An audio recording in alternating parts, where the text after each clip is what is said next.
ini kita sudah berdoa semoga nanti di awal pembelajaran sampai pembelajaran terakhir kita mendapatkan rahmat, kita mendapatkan keberkahan dan kelancaran semuanya. Nah, untuk selanjutnya sebelum Bunda memulai pelajaran di awal tahun ajaran baru, Bunda ingin membuat keyakinan kelas dengan kalian. Apa itu keyakinan kelas?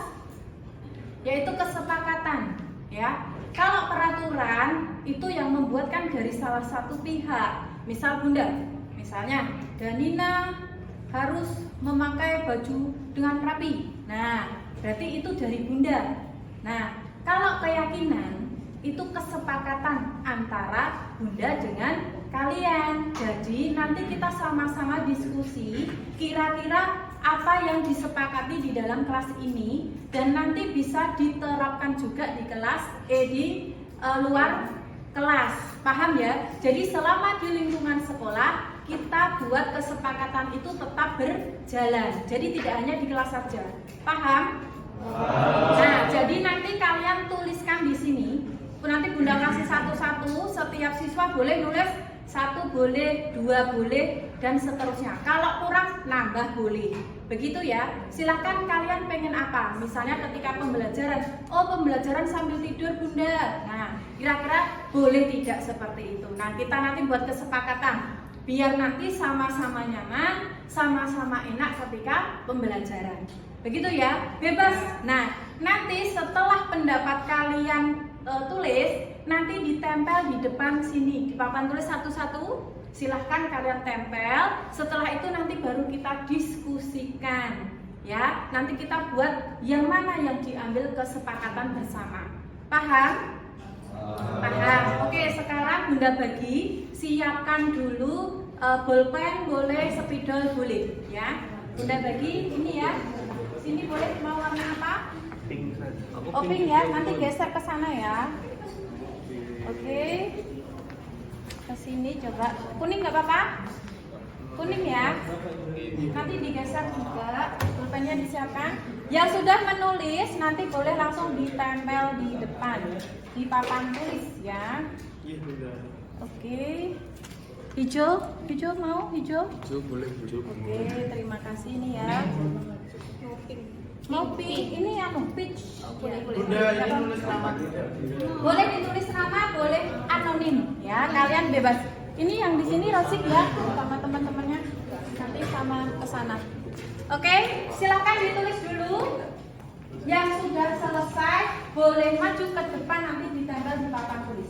Boleh satu kalimat misalnya, Yahya pengen pembelajaran tidur. Nah, kira-kira nanti kita diskusikan, boleh nggak ya? Pembelajaran disepakati tidur boleh nggak? Seperti itu. Atau ketika pembelajaran suasananya harus senang. Iya Bu, kalau nggak senang nanti kita ngantuk terus. Misalnya seperti itu. Paham?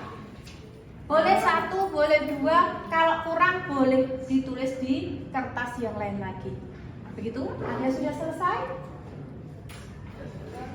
Boleh? Jadi apa yang kalian inginkan yang nanti bisa kita sepakati bareng-bareng dan itu adalah perbuatan yang baik ya, yang ditulis kalau bisa yang baik-baik ya. Boleh menggunakan kalau bisa ya kalimatnya kalimat positif langsung boleh. Atau kalian pengen tidak boleh makan di kelas. Nah, nanti kita ganti dengan kalimat yang positif. Seperti itu ya. Ada yang mau ditanyakan? Ya ada. Oke, silahkan ditulis dulu. Ya ada.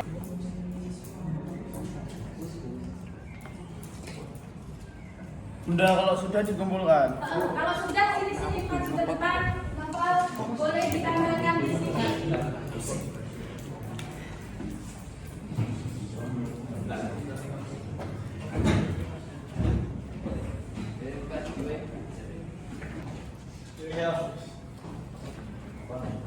Oke, ya ditempel di sini Nova. Gimana Bunda? Anung boleh bebas mau ditempel atas boleh.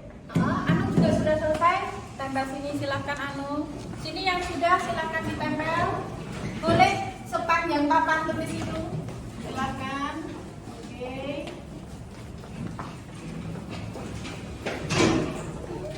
Ya, tolong. Bisa kan? Kira-kira susah ya? Apa mau dikasih tambahan? Bisa nggak?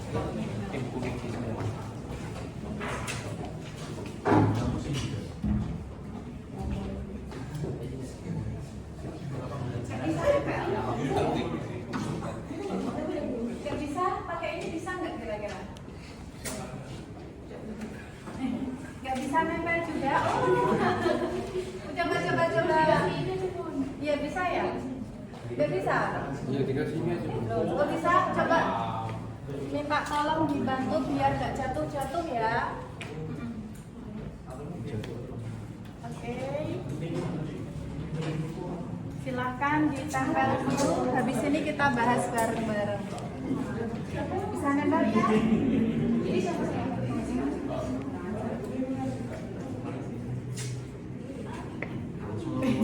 Boleh nggak apa-apa? Nah, bisa.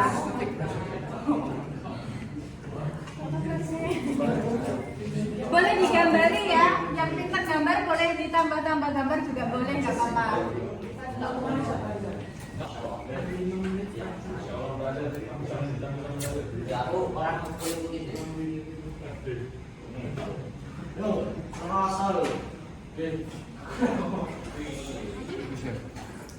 Bisa semua?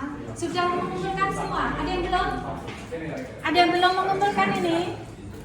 Sudah semua ya? Oke. Belum bisa? Enggak apa-apa, habis ini nanti kita susun.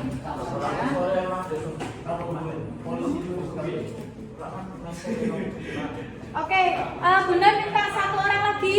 Dan Nina nggak apa-apa, lanjutkan di sini dulu. Membantu Bunda untuk memilah kira-kira kalau ada yang sama dijadikan satu baris. Ya kita baca dulu. Atau ada satu lagi yang mau membantu Danina maju ke depan? Ya. Siapa ayo? Olive ya sini. Nah, dicari yang kira-kira sama ya, hampir sama. Coba kita cari pembelajaran dengan Chromebook. Ada nggak di situ yang memakai teknologi? HP. Oh sini. Sini ya, HP jadikan satu aja. Boleh di aja, ini di ke bawah saja. Nah, terus bergantian dalam menyampaikan pendapat. Ada nggak di situ yang sama? Oh ini Chromebook. Nah Chromebook lagi sini. Oh iya, tadi minta dari coba. Oh nggak bawa, tadi mana? Ada yang bawa. Tadi mana plasternya ya? Adip tadi di mana plasternya? Di mana ya plasternya? Ada? Oh iya ini. Oke, terima kasih. Ini coba ditempel. Ini dari mana?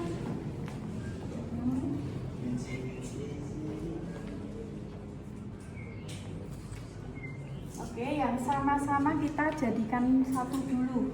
Nah, nanti baru kita buat kesepakatan.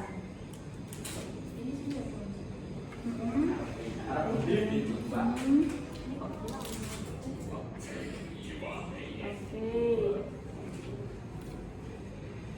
Satu lagi.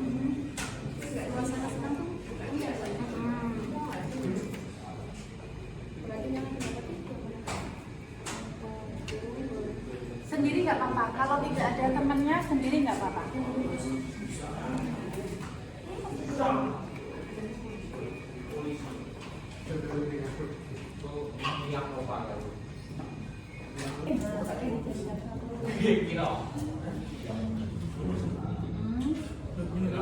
Ada menyetel lagu atau musik tidak? Ini baru satu ini. Oh ya itu aja. Berjalan apa tadi? Saat pelajaran menyetel lagu beda dari. Kegaduhan ini sama pelajaran yang menyetel. Oke. Ini dari sini ya. Ini yang menjadi kesepakatan kita. Ya, kesepakatan atau keyakinan. Nah, ini tidak hanya dipraktekkan di kelas, tetapi juga di luar. Dan Nina jangan kembali dulu, atau sama Nathan boleh ya. Nanti membacakan, terus nanti dikembalikan ke teman-teman kira-kira sepakat atau tidak. Begitu ya. Bunda tulis dulu keyakinan kelas kita.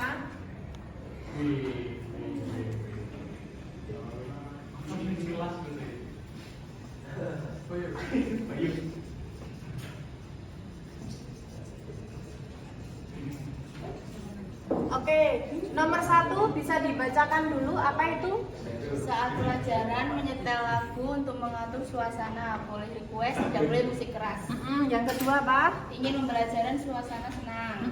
Apalagi? Membuat aktivitas game permainan supaya saat pelajaran tidak mengantuk. Apalagi? Nya menyenangkan, tidak banyak tugas. Tidak membuat kegaduhan, menggunakan cara pengajaran yang menyenangkan. Oke, berarti Tidak boleh diubah karena mengganggu. oh tidak boleh hibah karena mengganggu. Oke, berarti ini sudah disimpulkan teman kalian tadi ya. Intinya adalah ketika pembelajaran berarti suasananya harus senang. Tidak ada yang boleh sedih, tidak ada yang boleh merengut, tetapi harus gembira. Kira-kira sepakat atau tidak? Setiap pembelajaran harus menyenangkan sehingga kalian merasa senang. Sepakat? Sepakat ya? Oke, berarti Bunda tulis pembelajaran yang menyenangkan. Oke, lanjut yang selanjutnya Danina. Ada break 5 menit setelah penjabaran materi, isi sharing cerita dan ngobrol-ngobrol. Akhir mapel ada kuis atau sharing-sharing bercerita. Setiap habis penjelasan materi ada games kayak kuisis dan lain-lain. Berarti garis besarnya apa itu kira-kira? Di sharing dan kuis setelah pembelajaran. Berarti ada sharing dan kuis setelah pembelajaran. Kira-kira bagaimana? Jadi setelah pembelajaran atau mungkin 10 menit sebelum pembelajaran selesai kita bisa sharing-sharing atau kita bisa bermain kuis. Begitu? Setuju? Oke, ya berarti apa tadi? Kuis dan sharing. kuis dan sharing. Oke. Setelah pembelajaran ya. Oke, yang ketiga apa lagi? Bergantian dalam menyampaikan pendapat akan suatu hal. Bergantian menyampaikan pendapat. Kalau menyampaikan pendapat itu berarti kira-kira apa? Oh, ini ada temanku yang berpendapat, yang satu ada yang berpendapat. Nah, sama-sama menyampaikan pendapat berarti harus bagaimana kita sesama teman? Menghargai. Saling menghargai, menghormati. Kira-kira setuju atau tidak? Setuju ya, penting ya. Walaupun kita berbeda-beda dari suku, bangsa, tetapi apa? Harus tetap saling menghormati dan menghargai. Oke, Bunda tulis saling menghormati dan menghargai. Apalagi Danina? Posisi meja tidak harus tetap, dapat diubah-ubah. Oke.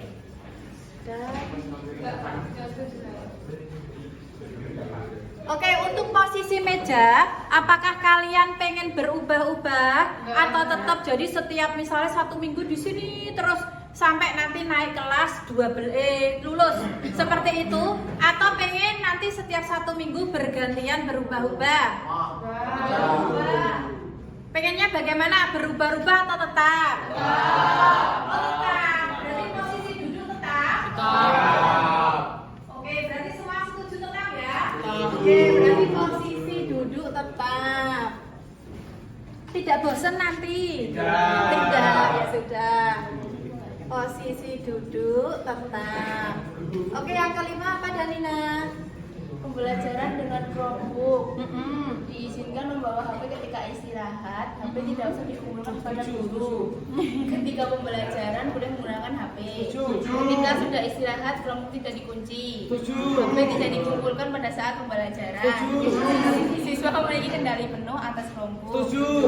Waktu pembelajaran berlangsung boleh makan atau minum, mengumpulkan HP hanya saat jam pembelajaran. Saat istirahat HP diserahkan. Oke, berarti intinya ini tentang HP dan Chromebook. Nah, kalau kita simpulkan tadi ya, oh kalau Chromebook ketika pembelajaran digunakan, oh nanti kalau pas istirahat tidak boleh dikunci, oh HP harus dikumpulkan. Berarti pada intinya ketika kita mau menggunakan Chromebook dan HP itu harus bagaimana? Sesuai dengan waktu. Sesuai dengan waktu. Terus tadi aku apa? Betul? Gunakan dengan bijak. Dengan bijak, betul. Berarti sesuai dengan kondisinya. Kalau HP memang dianggap nanti mengganggu pembelajaran, berarti bisa dikumpulkan. Nah, penggunaan Chromebook juga sama. Kalau Yanda Bunda belum meminta kalian untuk membuka Chromebook, maka harus ditutup dulu. Nah, nanti kalau silahkan dibuka Chromebooknya untuk berdiskusi, baru dibuka. Seperti itu boleh? Atau ada usul lain? Oke. Iya, Noval. Silahkan. Chromebook atau HP-nya ketika istirahat boleh digunakan dengan bebas, Bunda. Iya, berarti penggunaan Chromebook dan juga HP itu digunakan secara bijak. Tadi kan ada yang mau mintanya untuk ketika pembelajaran, begitu ya? Iya, betul. Berarti Chromebook dan HP digunakan secara bijak ya? Setuju ya? Oke, HP dan Chromebook digunakan dengan bijak. Apalagi Danina? Tadi ada satu. Iya, yang bawah apa itu? Pembelajaran berlangsung boleh makan atau minum. Oke, saat pembelajaran kira-kira ini ada usulan boleh makan dan minum. Kira-kira setuju atau tidak? Setuju. Apakah kira-kira mengganggu Yanda Bunda yang sedang mengajar atau tidak? Tidak. Ketika Yanda Bunda sedang mengajar terus tiba-tiba ada yang makan nasi, nah atau makan yang lain, kira-kira mengganggu pelajaran tidak? Teman-teman yang lain kira-kira nanti merasa terganggu tidak dengan kalian? Terganggu. Nanti bisa menengok, misalnya nih, Noval makan, Adib sedang memperhatikan Yanda Bunda dengan serius. Terus akhirnya ketika melihat Noval makan, dia jadi tidak fokus. Seperti itu. Berarti untuk makan dan minum kita sepakatin kira-kira waktu apa? Istirahat saja ya. Jadi biar nanti suasana kelas kondusif, kalian juga nyaman dan akhirnya apa? Bisa menerima pembelajaran dengan baik. Begitu ya. Berarti makan dan minum dengan atau sesuai ketika istirahat. Ya, Rosi. Ya. Kalau misal minum itu tidak masalah. Tapi untuk kalau makanan berat yang sekiranya mengganggu, kalau dia mau makan silahkan di luar aja. Karena yang mengganggu itu biasanya baunya. Oh ya, oke, berarti untuk makan dan minum ya, bagaimana berarti kesepakatannya? Kalau minum sama makanan ringan sama tidak menimbulkan bau yang menyengat tidak masalah. Oh ya, berarti minum boleh ya, diizinkan minum dan makanan yang tidak mengganggu baunya menyebar. Seperti itu ya, berarti boleh minum. Ya, kalian diizinkan minum. Berarti boleh minum dan makanan ringan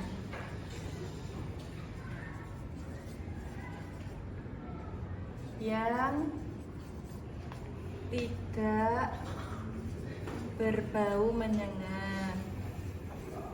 Oke, ada lagi yang belum Danina atau Nathan yang mau membacakan boleh? Oh, sudah semua? Sudah habis?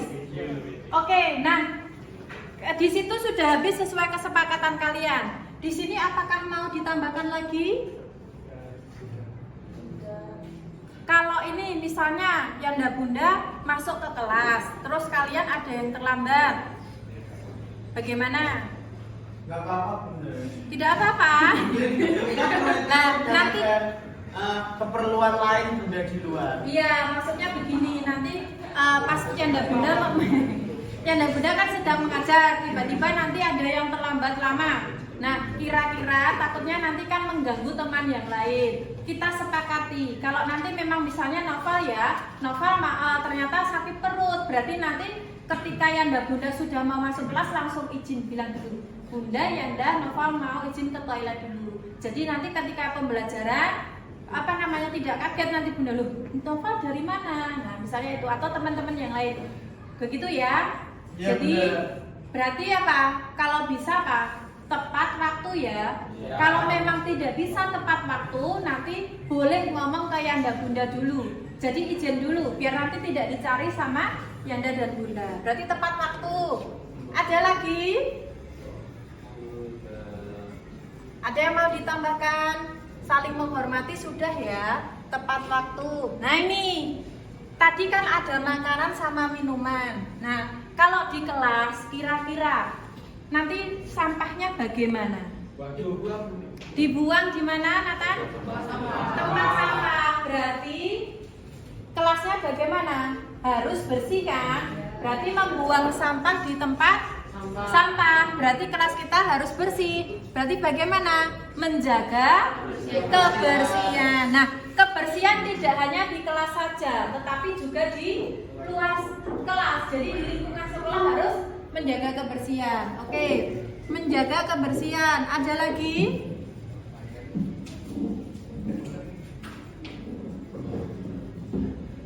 Ada lagi yang mau ditambah? Oh, seragam. Pagi-pagi Bunda melihat ada yang memakai seragam yang berbeda, tapi di kelas ini alhamdulillah sama semua. Nah, tentang seragam, apakah perlu kita sepakati bersama? Harus sesuai dengan apa? Hari ini misalnya hari Senin pakai alma mater, terus hari Selasa misalnya pakai sweater. Nah, itu apakah perlu kita sepakati di sini juga? Perlu ya seragam ya, biar nanti kalian menjadi tertib ya. Tertib itu tidak hanya seragam, tapi juga apa? Semuanya, dari buku-buku kalian ya, kemudian tas, sepatu. Nah, semuanya. Berarti dibudayakan apa? Budaya tertib. Tidak hanya tertib dalam berseragam, tetapi semuanya ya.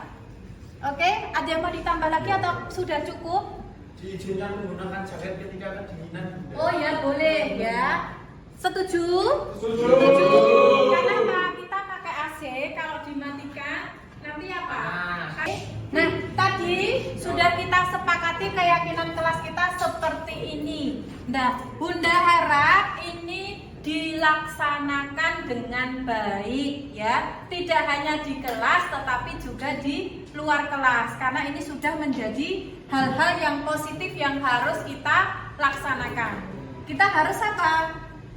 Membudayakan budaya positif di lingkungan sekolah, biar kita nanti merasa aman, nyaman, kalian juga merasa senang, pembelajaran juga bisa masuk. Seperti itu ya.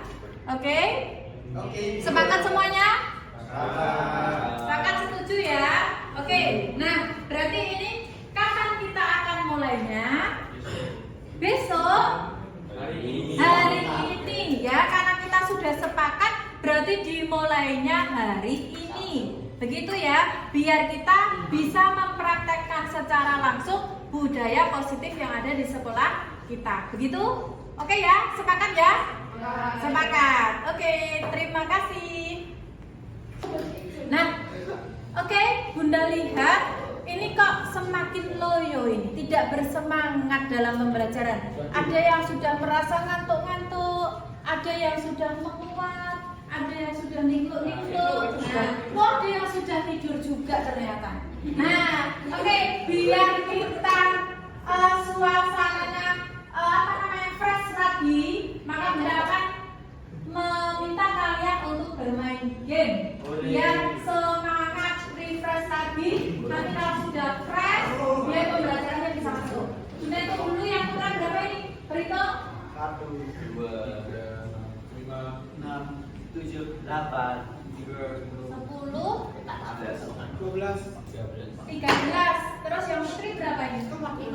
5. Berarti yang putri jadi satu kelompok di sini ya, maju sini. Yang putra 13 itu berarti 4 saja ya? Atau 5? Dari 5 kepanjangan enggak? 6 sama 7 kepanjangan enggak? Enggak, ya sudah. Silakan maju di sini buat 6, 7 sama yang putri 5. Ya. Oke. Oke, semuanya sudah siap. Ada 3 baris, putra 2, putri 1. Nah, instruksinya untuk gamenya adalah ikuti yang Bunda katakan. Paham ya? Jadi apa yang Bunda katakan kalian harus ikuti yang Bunda katakan. Paham? Nah, jadi berarti satu kelompok, kelompok 1, kelompok 2, kelompok 3. Silahkan bahu temannya dipegang. Perlu uji coba dulu atau langsung? Langsung aja ya.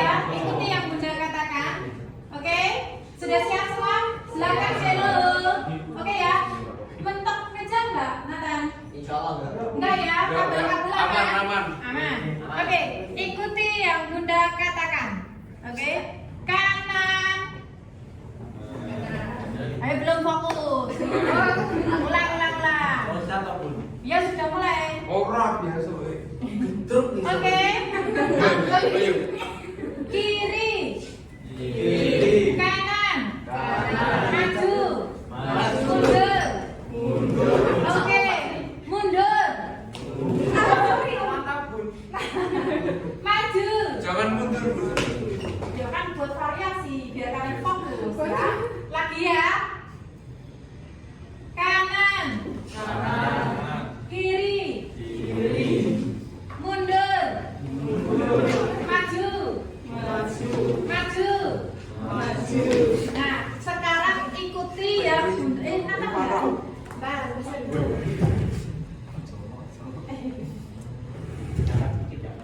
Oke, sudah? Bisa ya? Semuanya berarti sudah fokus. Sekarang lagi. Sekarang Bunda balik. Ikuti yang Bunda. Bukan. Ikuti yang Bunda lakukan. Tapi sebaliknya. Tadi kan yang Bunda katakan, sekarang yang Bunda lakukan kalian ikuti. Hah?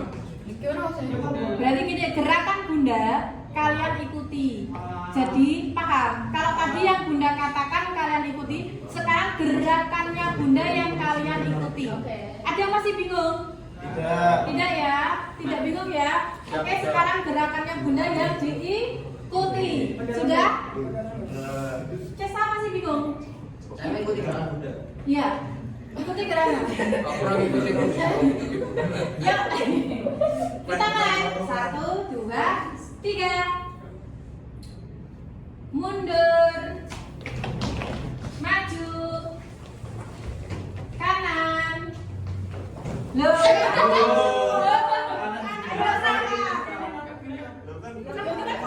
Ini tadi ada yang kesana, ada yang yang satu kelompok yang sini. Mayoritas ini. Belum fokus. Nah, berarti gini yang dilakukan Bunda.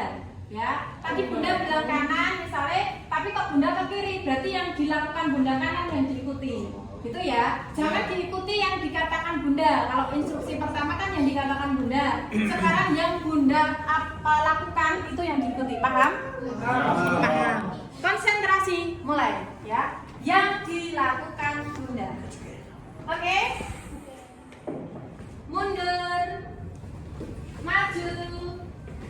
Kanan. Kiri. Yang belakang. Yo. Nggak kelihatan yang belakang. Oke, sekarang tangannya diturunkan. Ikuti yang Bunda lakukan lagi ya. Rambut. Ada yang baru. Yang dilakukan ya. Rambut. Nah, gitu ya. Konsentrasi yang dilakukan. Paham? Oke, konsentrasi. Berarti belum fokus. Lagi. Lutut. Perut. Hidung. Pipi. Perut. Tangan.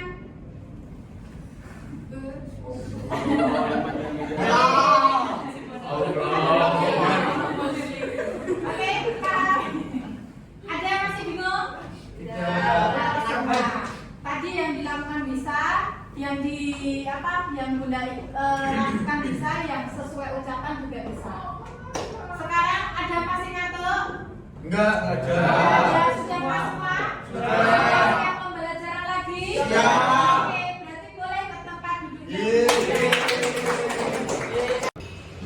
Perasaan saya ketika diminta untuk membagikan kelas adalah sangat senang karena dengan keyakinan kelas ini kita bisa menyepakati sebuah peraturan dari dua belah pihak sehingga terjadi sebuah chemistry yang menurut saya sangat penting untuk melakukan pembelajaran sehari-hari. Oke, perasaan saya saat diajak untuk membuat keyakinan kelas tadi adalah saya merasa senang karena saya bisa berkontribusi dan menyalurkan pikiran saya agar gimana kita bisa membuat peraturan kelas yang teratur dan disiplin. Keyakinan kelas menurut saya sangat penting karena keyakinan kelas merupakan komitmen dua belah pihak dari guru ataupun siswa yang menurut saya sama-sama disepakati sehingga keputusan tidak hanya terlaksana oleh sepihak tapi dua belah pihak yang tentunya saling menguntungkan dan itu sangat penting. Menurut saya keyakinan kelas itu penting agar siswa menjadi lebih disiplin dan tanggung jawab lagi saat mengikuti pembelajaran di kelas. Assalamualaikum warahmatullahi wabarakatuh. Waalaikumsalam warahmatullahi wabarakatuh. Selamat siang ya bunda semuanya. Siang. Alhamdulillah ya kita masih diberi kesempatan untuk melakukan kegiatan pada siang hari ini dan terima kasih atas waktunya ya bunda semua di sela-sela waktunya ya bunda semua masih bisa menyempatkan untuk kita sosialisasi bareng-bareng, kita berbagi ilmu di sini yaitu tentang diseminasi budaya positif. Nah, di sini saya ingin berbagi ilmu dengan yanda bunda semuanya. Nanti kita bisa sharing-sharing ya tentang budaya positif dan semoga nanti di sekolah kita bisa kita ciptakan budaya positif sehingga nanti lingkungan menjadi lebih aman, nyaman dan anak-anak bisa lebih senang dan semangat untuk belajarnya. Nah, ini merupakan salah satu tugas dari modul saya yaitu tentang budaya positif dan di sini saya CGP Angkatan 8 yang ingin membagikan sedikit ilmu, semoga nanti bisa bermanfaat bagi yanda bunda semuanya. Masih semangat ya yanda bunda? Masih. Oke, terima kasih ya. Walaupun sudah siang menjelang sore, tetapi yanda bunda masih bersemangat ya. Oke, nah mari kita lihat yang pertama. Nah, menurut Ki Hajar Dewantara, pendidikan adalah menuntun anak sesuai dengan kodratnya untuk mencapai kebahagiaan dan keselamatan setinggi-tingginya. Jadi kita sebagai pendidik ini hanya menuntun siswa. Jadi kita seperti petani, ya, petani yang merawat tanamannya dan menyingkirkan yang ada di sekitarnya, misalnya rumput-rumput yang mengganggu kita singkirkan dan kita hanya bisa menuntun, ya, sehingga nanti anak tersebut bisa terbentuk karakternya, ya. Dan ketika kita menuntun siswa harus sesuai dengan kodratnya, yaitu kodrat zaman dan kodrat alam, gitu ya. Kita lanjutkan. Nah, budaya positif. Nah, budaya positif ini nanti harus kita ciptakan di sekolah ya. Kita terapkan di sekolah sehingga nanti ini akan berpengaruh pada ini. Ada disiplin positif, motivasi manusia. Ya, nanti kita akan lihat motivasi manusia itu melakukan sesuatu ada beberapa hal. Kemudian kita lihat ya nanti ada posisi kontrol guru. Seperti apa sih sebenarnya posisi kontrol yang paling baik? Kemudian ada keyakinan kelas dan terakhir adalah nanti kita akan belajar tentang segitiga restitusi ya. Dan sebagai seorang guru ya, ingat mungkin yanda bunda sudah sering mendengar ya dari kecil sampai besar ada istilahnya Ki Hajar Dewantara ya, ing ngarso sung tulodo, ing madya mangun karso, tuturi handayani. Dan di situ salah satunya pendidik harus menjadi seorang teladan bagi anak-anaknya. Dan di sini apa yang dimaksud dengan budaya positif ya? Budaya positif adalah perwujudan dari nilai-nilai atau keyakinan universal yang diterapkan di sekolah. Jadi nilai-nilai yang baik yang ada di sekolah kita, mari kita tingkatkan, dan yang sudah ada tetap kita pertahankan. Jadi yang belum ada mari kita kembangkan.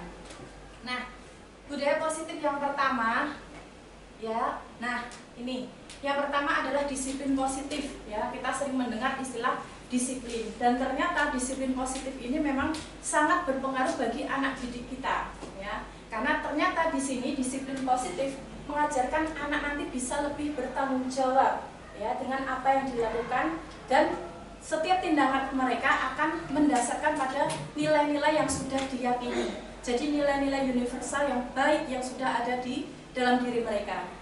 Kemudian kita sebagai pendidik ya tujuannya ada menciptakan anak ya, kita bisa menciptakan anak menumbuhkan sikap disiplin positif sehingga anak tersebut bisa berperilaku sesuai dengan nilai-nilai kebajikan universal dan memiliki motif intrinsik. Nah, ini yang paling penting. bukan karena mereka ingin mengharapkan penghargaan atau hukuman atau dipaksa.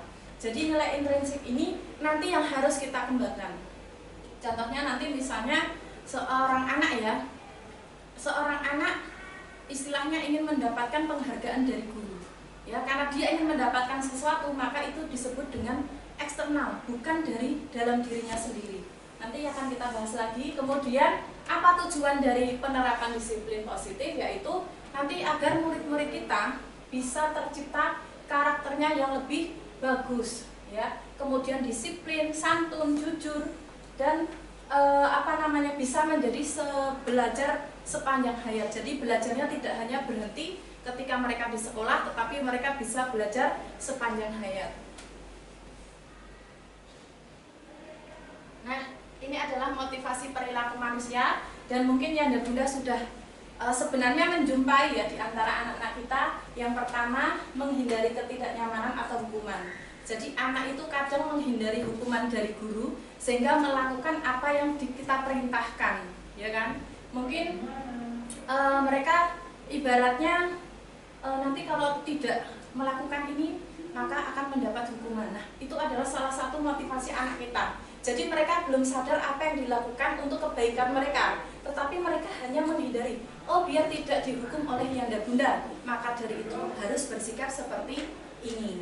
Nah, kemudian yang kedua, mendapatkan imbalan atau penghargaan. Misalnya melakukan sesuatu, nanti biar dipuji oleh Yanda Bunda atau mendapatkan hadiah dari Yanda Bunda. Nah, ini juga tidak bagus. Kenapa?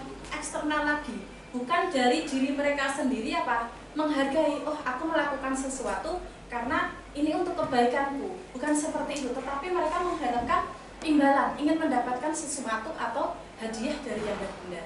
Dan ini masih sering kita jumpai ya di sekitar anak-anak kita. Misalnya dalam pembelajaran, anak pernah saya tanyakan, yuk siapa yang mau membantu Bunda ini? Nah, langsung, Bun, nanti diberi poin positif ya. Nah, berarti itu masih mengharapkan imbalan. Nah, nanti tugas kita yaitu ingin memotivasi anak dari dalam diri sendiri, ya, dari intrinsiknya, bukan eksternal faktor luar karena mendapatkan imbalan atau pengen menghindari hukuman. Yang terakhir, untuk menjadi orang yang mereka inginkan dan menghargai diri sendiri dengan nilai yang mereka percaya. Nah, tujuan dari paling bagus itu adalah yang ini. Jadi ketika anak nanti sadar bahwa mereka itu bisa menghargai diri sendiri, apa yang dilakukan itu memotivasinya itu untuk untuk diri sendiri, kebaikan diri sendiri. Nah, ini yang ingin kita terapkan. Jadi bukan karena anak itu pengen menghindari hukuman atau ingin mendapatkan imbalan, tetapi kita harus bisa menjadikan anak yang ini. Jadi mereka sadar nilai-nilai yang dimiliki apa itu dari dalam, dan nanti bisa berguna bagi mereka sendiri, ya. Nah, mari kita renungkan sebentar ya Yanda Bunda. Dari ketiga motivasi tadi, ya, mari kita lihat anak didik kita, ya, manakah saat ini yang paling banyak sekali ya dari tiga motivasi ini. Kira-kira menurut Yanda Bunda, mereka mendasari perilaku mereka dari motivasi yang apa kira-kira? Menghindari hukuman, atau mendapatkan penghargaan, atau mereka sudah sadar bahwa ini untuk kebaikan mereka sendiri?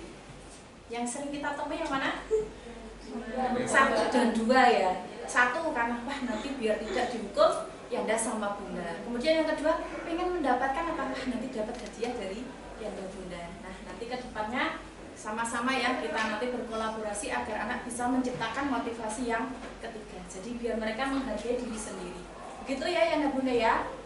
Kemudian, nah, kira-kira strategi apa yang selama ini kita terapkan untuk menanamkan disiplin positif ya? Kira-kira setiap pagi untuk menciptakan disiplin positif, budaya positif yang kita lakukan setiap pagi seperti ikrar, itu apakah sudah bisa diterapkan dan bisa menimbulkan disiplin pada anak-anak? Bisa ya. Terus juga setiap pagi ada Yanda Bunda yang menyapa, yang piket, yang bersalaman dengan putra-putri kita, menyapa dengan senyum. Nah, itu salah satu strategi yang harus kita tetap laksanakan terus. Jangan sampai berhenti hanya pagi itu saja, tetapi kita terapkan terus-menerus karena itu merupakan salah satu budaya positif kita. Dan mungkin ada hal yang lagi ya ada budaya. Terus kita lanjutkan. Nah, kita refleksi kembali ya Bunda. Sebagai pendidik ya, terpotong ternyata. Nah, sebagai pendidik, ketika kita diutus ya kepala sekolah misalnya untuk melakukan pelatihan atau mengikuti seminar, dari ketiga motivasi tadi kira-kira tidak usah dijawab dalam diri sendiri saja yang mana. Apakah Yanda Bunda ingin mendapatkan imbalan dari kepala sekolah, ataukah Yanda Bunda ingin menghindari hukuman atau SP mungkin dari kepala sekolah, atau yang ketiga karena Yanda Bunda mencintai diri sendiri dan merasa itu butuh sehingga melakukan pelatihan. Nah, ini ada beberapa yang saya contohkan ya. Apakah Yanda Bunda hadir karena tidak ingin ditegur oleh pihak panitia atau pengawas dan mendapat surat teguran, jadi menghindari hukuman atau ketidaknyamanan. Yang kedua, apakah Yanda Bunda menghadiri pelatihan itu pengen dipuji, atau yang terakhir Yanda Bunda ingin menjadi pembelajar sepanjang hayat ya, yang pengen menjadi orang yang berusaha dan bertanggung jawab serta menghargai diri Anda sendiri sebagai teladan bagi murid-murid. Silahkan direfleksi sendiri dan semoga nanti kedepannya semakin kita ada perubahan ya. Mungkin pada awalnya iya benar karena aku ditegur kepala sekolah. Nah, semoga kedepannya ketika diutus lagi untuk melakukan pelatihan, kita bisa menjadi motivasinya yang ketiga ya, pembelajar sepanjang hayat. Oke, kita lanjutkan. Nah, coba Yanda Bunda, ini ya, ini termasuk hukuman atau konsekuensi. Siswa membersihkan coretan yang dibuatnya di meja tulis. Termasuk hukuman atau konsekuensi?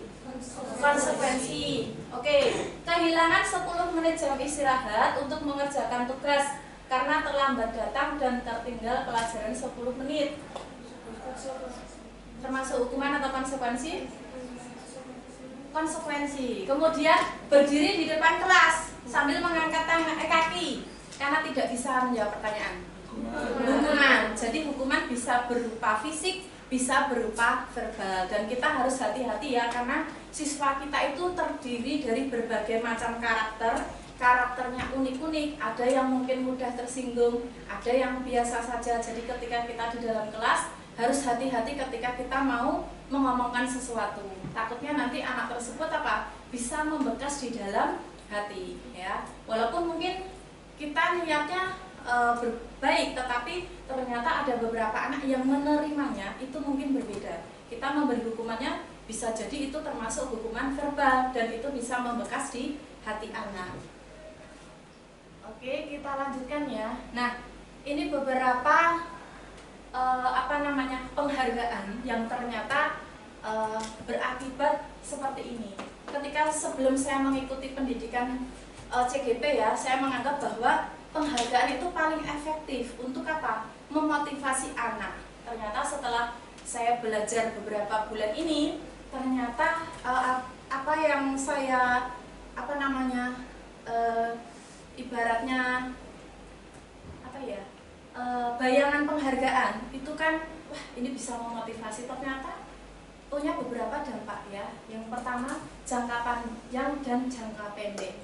Nah, jangka panjang dan jangka pendek ini misalnya kita mengharapkan anak itu menjadi baik ya. Misalnya besok tidak terlambat. Nah, dia terpaksa mungkin mengikuti apa yang kita katakan, dan dampaknya apa? Jangka pendeknya betul dia menuruti, tetapi jangka panjangnya karena dia merasa tertekan, merasa terpaksa, bukan kemauan dari diri sendiri bahwa dia ingin tidak terlambat, maka nanti ke depannya dia akan merasa bahwa hidupnya itu diatur, hidupnya itu dipaksa oleh Yanda Bunda. Kemudian penghargaan bisa menjadi tidak efektif. Dalam artian apa? Ketika kita memberi penghargaan itu bisa saja membuat siswa pertama termotivasi ya, misalnya bagi yang nilainya bagus nanti mendapatkan hadiah dari Yanda Bunda. ketika dia mengetahui mendapatkan hadiah, oke, dia pasti akan bersemangat, ya. Tetapi nanti ketika kita tidak memberikan hadiah, nah bisa jadi anak tersebut mulukro, ya, tidak bersemangat, tidak mendapatkan hadiah dari ayah bunda, ya sudah, tidak usah dikerjakan. Nah, seperti itu. Kemudian penghargaan ternyata bisa merusak hubungan. Nah, ini mungkin bisa terjadi di kelas, ya. Contohnya misalnya ada beberapa siswa nilainya bagus. Nah, kita memuji di dalam kelas. Nah, ternyata mungkin bagi anak-anak yang merasa bahwa ternyata aku tidak mendapat pujian dari Yanda Bunda, dia bisa merasa iri, ya. Dan ketika iri, kemudian dia nanti bisa merusak hubungan, nggak suka sama temennya, kok yang dipuji itu terus. Nah, nanti bisa menimbulkan hubungan yang tidak sehat karena merasa iri, tidak pernah dipuji. Kemudian juga di dalam kelas itu jadinya terdapat persaingan, ya, persaingan dan cemas. Wah, kalau aku nggak dipuji Yanda Bunda kok rasanya gimana ya? Nah, takutnya nanti bisa menimbulkan pertengkaran antar siswa.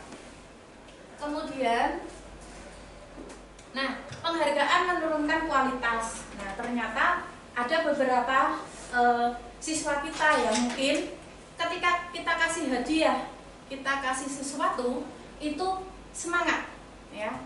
Misalnya nanti kalau yang bisa menulis bagus dan nanti bisa dipajang di dinding, di mading sekolah, Bunda akan mendapatkan, kalian akan mendapatkan hadiah dari Bunda. Dan ternyata yang sudah mendapatkan besok lagi diminta lagi, ternyata belum tentu bisa seperti itu, karena dia mendapatkan hadiah, bukan termotivasi dari diri sendiri, atau juga mungkin karena mengharapkan imbalan tadi, bisa jadi kinerjanya itu tidak bagus dan lama-kelamaan bisa menurunkan kualitas dia. Jadi apapun yang dilakukan ternyata hanya termotivasi dari pengen mendapatkan hadiah, bukan dari kebutuhannya mereka sendiri. Kemudian mematikan kreativitas, ya. Ini jelas ketika tadi sama, sebenarnya ini hampir sama, ya, ketika kita memberikan penghargaan, anak-anak yang tidak mengharapkan ketika anak tahu bahwa kita akan memberikan hadiah, kreativitas itu kadang malah kayak terbelenggu. Tetapi ketika kita tidak memberikan hadiah, kreativitas anak itu malah bisa muncul, ya. Kemudian menghukum. Nah, ini mungkin kalau sekarang kurikulumnya tidak ada sistem ranking, ya. Dulu ada. Jadi misalnya yang ranking 1 mungkin merasa bahwa ya yang paling bagus, tapi ketika dia ada di ranking 2, ketika di ranking 3, dia akan merasa mendapat hukuman. Kok cuma di ranking 2, ranking 3, bahkan mungkin ada yang terakhir, dan di situ anak akan merasa dihukum karena tidak pernah mendapatkan ranking. Nah, ini pencapaian yang harus kita gali dan kita terapkan anak-anak kita, yaitu motivasi dari dalam diri sendiri. Jadi anak-anak itu ketika mereka melakukan sesuatu bukan termotivasi atau mengharapkan imbalan, tetapi dari dirinya sendiri, ya. Karena biar nanti itu berlanjut terus sampai sepanjang hayat, bukan karena atas dikasih ini hari itu juga besok berbuat diulang lagi. Jadi kalau itu dari dalam diri sendiri, maka diharapkan itu akan terus-menerus dilaksanakan. Nah, selanjutnya yaitu budaya positif yang harus kita terapkan, yaitu keyakinan kelas. Nah, ini bisa diterapkan oleh wali kelas, ya, terutama bisa membuat keyakinan kelas atau kesepakatan kelas. Nah, apa bedanya dengan peraturan? Kalau peraturan itu hanya satu arah dan kita yang menentukan, anak dipaksa untuk mengikuti, dan di situ biasanya anak tertekan karena juga terpaksa untuk mentaati peraturan. Nah, mari kita coba untuk membuat keyakinan atau kesepakatan kelas. Nah, keyakinan kelas ini atau kesepakatan dibuat berdasarkan kesepakatan antara guru dan murid. Nah, nanti Yanda Bunda bisa terapkan, ya, terutama wali kelas, nanti bisa ditempel di kelas, ya, dan nanti bisa kita ingatkan anak-anak kita untuk setiap mereka misalnya melanggar, coba kita ingat keyakinan kelas kita seperti apa. Nah, kemarin saya sudah mencoba beberapa kelas, tetapi memang ada yang sudah saya tempel tetapi di kelas saya saja ya. Nanti Yanda Bunda wali kelas bisa mencobanya. Nah, keyakinan kelas itu berupa pernyataan universal, kalimat positif, mudah diingat dan dipahami siswa, serta nanti bisa ditempelkan di tempat yang terlihat ya. Contohnya apa? Misalnya, biasanya kan kita membuat peraturan tidak boleh membuang sampah sembarangan. Mari kita rubah menjadi kalimat positif, menjadi menjaga kebersihan kelas, misalnya seperti itu. Atau yang lainnya misalnya tidak terlambat masuk kelas, bisa diganti datang tepat waktu. Nah, nanti Yanda Bunda bisa terutama wali kelas bisa diterapkan di kelas ya. Nanti silahkan ditempel. Kemarin saya sudah mencoba, nanti kalau Yanda Bunda ada kesulitan ketika membuat keyakinan kelas, nanti kita bisa bareng-bareng ya Yanda Bunda ya. Oke, nanti bisa lihat di kelas saya sudah saya tempelkan, dan kemarin di beberapa kelas sudah saya terapkan juga, tetapi memang tidak saya tempelkan ya. Jadi kemarin saya ambil lagi. Nah, tentang teori kontrol sebelum nanti kita masuk ke posisi kontrol. Nah, ini penting sekali Yanda Bunda. Kita lihat ilusi teori kontrol. Yang pertama, guru bisa mengontrol murid. Apakah betul seorang guru bisa mengontrol murid? Ya. Menurut teori, kita tidak bisa mengontrol manusia. Jadi ketika ada kata-kata bahwa guru mengontrol murid, itu karena murid menyerahkan dirinya untuk dikontrol. Jadi dia terpaksa menuruti apa yang kita lakukan. Jadi bukan dari diri mereka sendiri. Ya. Jadi mereka mengizinkan kita untuk mengontrol dirinya. Kemudian ilusi bahwa semua penguatan positif efektif dan bermanfaat. Contohnya apa? Bujukan. Bahwa ketika kita membujuk anak untuk berbuat baik, kita merasa bahwa itu positif. Tetapi ternyata itu akan berdampak ke negatif juga. Kenapa? Sesuatu yang kita bujuk, pada waktu itu dia merasa bahwa ini bagus. Tetapi nanti ketika dia sadar, ternyata ini juga pemaksaan, tetapi dengan cara yang lebih halus. Kemudian mengkritik. Nah, kadang kita mengkritik siswa ya, mengkritik walaupun dengan kata-kata yang halus, tetapi ini ternyata bisa berdampak kepada siswa. Jadi tidak semua kritikan itu ternyata berimbas bagus, karena nanti ketika mereka merasa bersalah, mereka akan merasa bahwa gagal dalam mencapai sesuatu.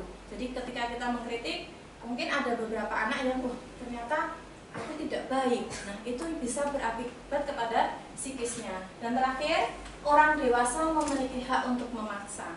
Kita sebagai guru ya, orang dewasa kadang merasa bahwa bisa memiliki anak dan memaksa anak. Ternyata itu akan berdampak apa? Ketika anak dipaksa, dia akan tertekan. Dan ketika nanti sudah lama-kelamaan, dia akan merasa bahwa itu paksaan dan sadar, sehingga nanti suatu saat mereka akan tidak menyukai apa yang kita katakan. Nah, lalu seperti apa kontrol yang harus kita lakukan? Di sini ada 5 posisi kontrol.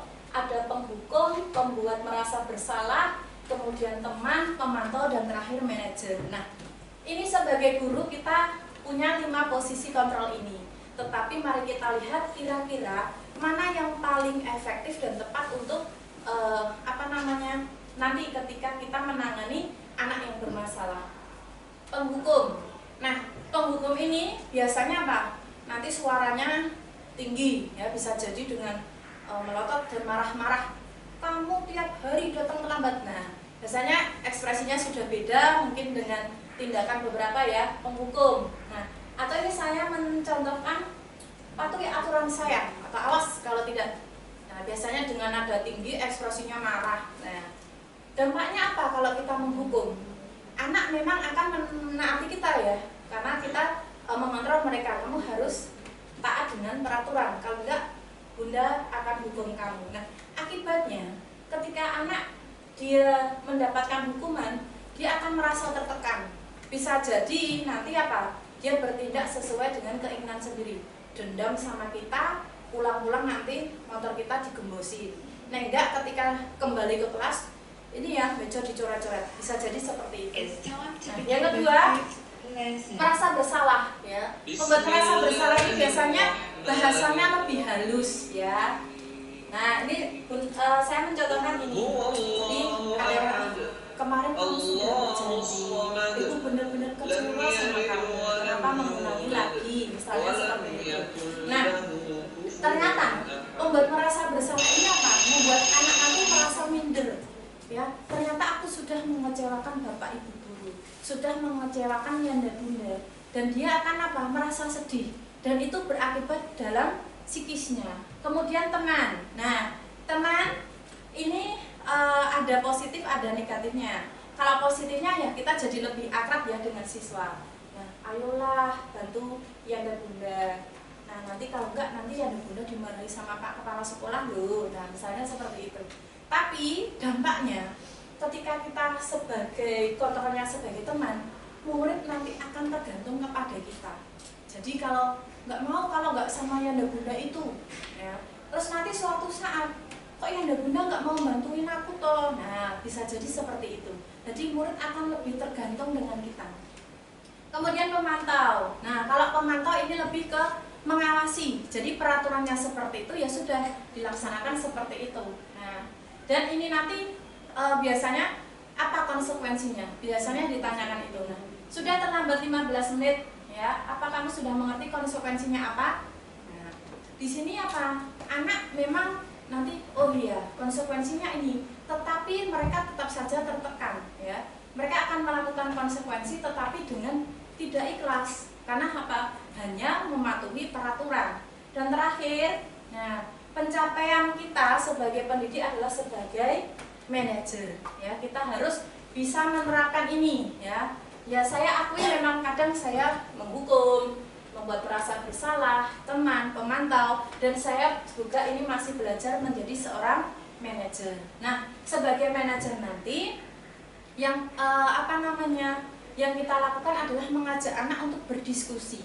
Kira-kira ketika mereka melakukan sesuatu, nanti kita cari solusinya seperti apa, biar anak itu nanti bisa berpikir kritis, apa yang dilakukan, apa nanti akibatnya. Nah, itu saya contohkan menanyakan keyakinan. Misalnya di dalam keyakinan kelas yang sudah kita buat, dia menuliskan datang tepat waktu. Nah, ketika dia terlambat, maka kita kembalikan lagi. Kira-kira masih ingat nggak tentang keyakinan kelas yang kita buat, yang hari ini belum kamu lakukan? Mereka akan berusaha untuk mengingat, oh iya bun, datang tepat waktu. Nah, hari ini kamu sudah tahu kira-kira besok seperti apa. Nah, besok berarti tidak terlambat lagi bunda. Nah, seperti itu. Jadi kita tidak menghukum, tidak membuat mereka merasa bersalah, tetapi memberikan solusi. Sama-sama mencari solusi dan mengembalikan mereka apa? Biar mereka tidak merasa kecil hatinya, tidak merasa bahwa dirinya gagal, tetapi apa? Nanti kita menuntun mereka untuk menjadi orang yang lebih bertanggung jawab dan mandiri. Nah, ini beberapa kebutuhan dasar manusia, sama ya, tidak hanya siswa, tetapi kita sebagai guru sebenarnya juga mempunyai kebutuhan ini. Ada kebutuhan untuk bertahan hidup ya, kemudian cinta, kasih sayang, bebas, senang, dan kekuasaan. Nah, mari kita lihat. Ibu kejar aku karena ibu guru sayang aku. Kira-kira kebutuhan dasar yang diminta anak ini apa? Tadi ada kebutuhan dasar ini ya, coba dicermati dulu. Bertahan hidup, cinta dan kasih sayang, bebas, senang, kekuasaan. Nah, kira-kira nomor 1, ibu guru kejar, butuh cinta, ya, dia butuh cinta dari gurunya. Aku hebat kan, bisa bikin ibu guru kejar aku. Apa kira-kira? Power, betul. Kemudian aku bosan belajar mewarnai terus di dalam kelas. Berarti dia yang mana? Senang, ya, dia pengen belajar yang lebih senang. Misalnya bisa di luar kelas atau yang lain. Yanda bunda udah bisa semuanya. Terus terakhir yanda bunda. Nah, inilah dari posisi manajer tadi yang bisa kita terapkan. ketika menyelesaikan masalah dengan segitiga restitusi. Apa itu? Nah, restitusi merupakan proses menciptakan kondisi murid memperbaiki kesalahan mereka sehingga mereka bisa kembali pada kelompok mereka dengan karakter yang lebih kuat. Nah, ini merupakan apa? Proses ya kolaboratif yang diajarkan kepada murid untuk mencari solusi tentang masalah mereka, kemudian kita membantu mereka untuk menjadi orang yang mereka inginkan dan bagaimana harus memperlakukan orang lain. Di sini ada 3 tahapan segitiga restitusi. Kelihatan nggak ya yang benar? Kelihatan ya. Oke, yang pertama menstabilkan identitas ya. Menstabilkan identitas ini biar anak itu tidak merasa tadi sudah melakukan kesalahan. Kita stabilkan dulu. Oh, tidak apa-apa. Yanda dan Bunda dulu juga pernah terlambat. Yanda Bunda juga pernah melakukan kesalahan itu. Atau Yanda Bunda juga, kita manusia, sebagai manusia tidak ada yang sempurna, pasti melakukan kesalahan. Nah, itu yang tahapan pertama. Jadi ketika menghadapi murid ngelalah mungkin terlambat. Nah, kita stabilkan dulu biar dia tenang dulu ya. Kemudian yang kedua, setelah tadi ya, setiap manusia tidak ada yang sempurna, pasti melakukan kesalahan. Yang kedua, kita tanyakan validasi tindakan yang salah. Kira-kira dia melakukan itu karena apa? Pasti punya alasan. Kita dengarkan alasannya ya. Itu ya, oh tadi karena terlambat Bu, bangun kesiangan, atau jalannya macet, atau bannya bocor. Nah, yang terakhir adalah apa? Menanyakan keyakinan. Nah, keyakinan yang sudah dibuat, yang sudah disepakati antara guru dan murid. Nah, ketika kita menanyakan ini, maka apa? Siswa akan berusaha mengingat, oh iya dulu Yanda dan Bunda sudah sepakat ya kita membuat peraturan seperti itu, keyakinan seperti itu. Nah, nanti anak akan berusaha, oh iya, mengingatnya, kemudian nanti dia akan kita tanyakan kira-kira apa yang kamu lakukan biar besok tidak terlambat lagi. Jadi kita tidak memberikan hukuman. Dan dengan begitu apa? Mereka akan apa? Bisa berpikir, kemudian bisa menjadi pribadi yang lebih bertanggung jawab dengan apa yang dilakukan. Dan nanti tujuannya menjadi murid yang lebih mandiri. Ini sebenarnya ada ya, tapi kalau di situ nggak terlalu kelihatan ya. Nah, ini beberapa tindakan yang bisa kita lakukan. Yang pertama, menstabilkan identitas, bisa dengan seperti ini ya, Yanda Bunda, tidak ada manusia yang sempurna ya. Saya juga pernah melakukan itu. Yanda Bunda juga dulu pernah terlambat, misalnya seperti itu. Kemudian validasi, menanyakan alasannya kenapa kok bisa melakukan itu, dan terakhir keyakinan ya. Kira-kira ingat nggak yang dulu kita sepakati seperti apa? Gitu ya. Nah, ini ya, posisi yang kontrol yang ingin kita capai sebagai pendidik adalah ini, manajer ya. Posisi di mana guru bersama-sama murid berkolaborasi, kemudian memberikan kesempatan kepada murid untuk mempertanggungjawabkan apa yang dilakukan. Kemudian di situ juga kita sebagai guru mendukung murid agar dapat menemukan solusi dari masalah yang dihadapi. Nah, kemudian tujuannya apa? Biar murid kita menjadi manusia yang merdeka, mandiri, bertanggung jawab.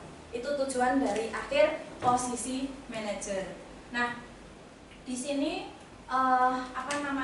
saya menuliskan penekanan bukan pada kemampuan membuat konsekuensi, namun kita bisa berkolaborasi dengan murid, bagaimana murid tersebut bisa memperbaiki kesalahan.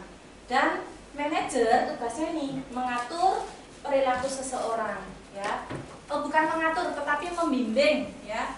Membimbing siswa untuk bisa mengatur dirinya sendiri, bisa mengontrol dirinya sendiri, sehingga bisa menjadi pribadi yang mandiri, merdeka dan bertanggung jawab, sehingga nanti pada akhirnya semuanya itu bisa menciptakan lingkungan yang positif, nyaman dan aman.